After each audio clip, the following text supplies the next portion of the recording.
kiện kinh tế xã hội của nước ta chưa như Hàn Quốc, Trung Quốc để lấy công dân người nước ngoài.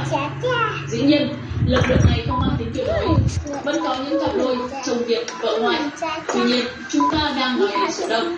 Có một thực tế nữa là nhiều phụ nữ khi đến tuổi trưởng thành thì thành phố để học tập, làm việc và định cư hoặc tìm đến những khu công nghiệp tập trung để làm việc. Trong khi có không ít thanh niên lại ở quê nhà, nhưng việc làm, thu nhập không ổn định, vì thế cơ hội tìm được vợ ngày càng khó. Mặc dù Việt Nam không có quan niệm tiền thách cưới cao chót vót như anh bạn hàng xóm Trung Quốc, nhưng quả thực chỉ chứng ấy nguyên nhân và thực trạng cũng đủ để thấy thế đó chính là câu chuyện của rất nhiều đàn ông Việt Nam trong tương lai. Các bạn thân mến, vậy là vừa rồi chúng ta cùng nhau điểm qua nhà quốc gia, mỗi nơi một nền kinh tế, quan niệm và văn hóa khác nhau, nhưng lại có chủ điểm đó là ế vợ.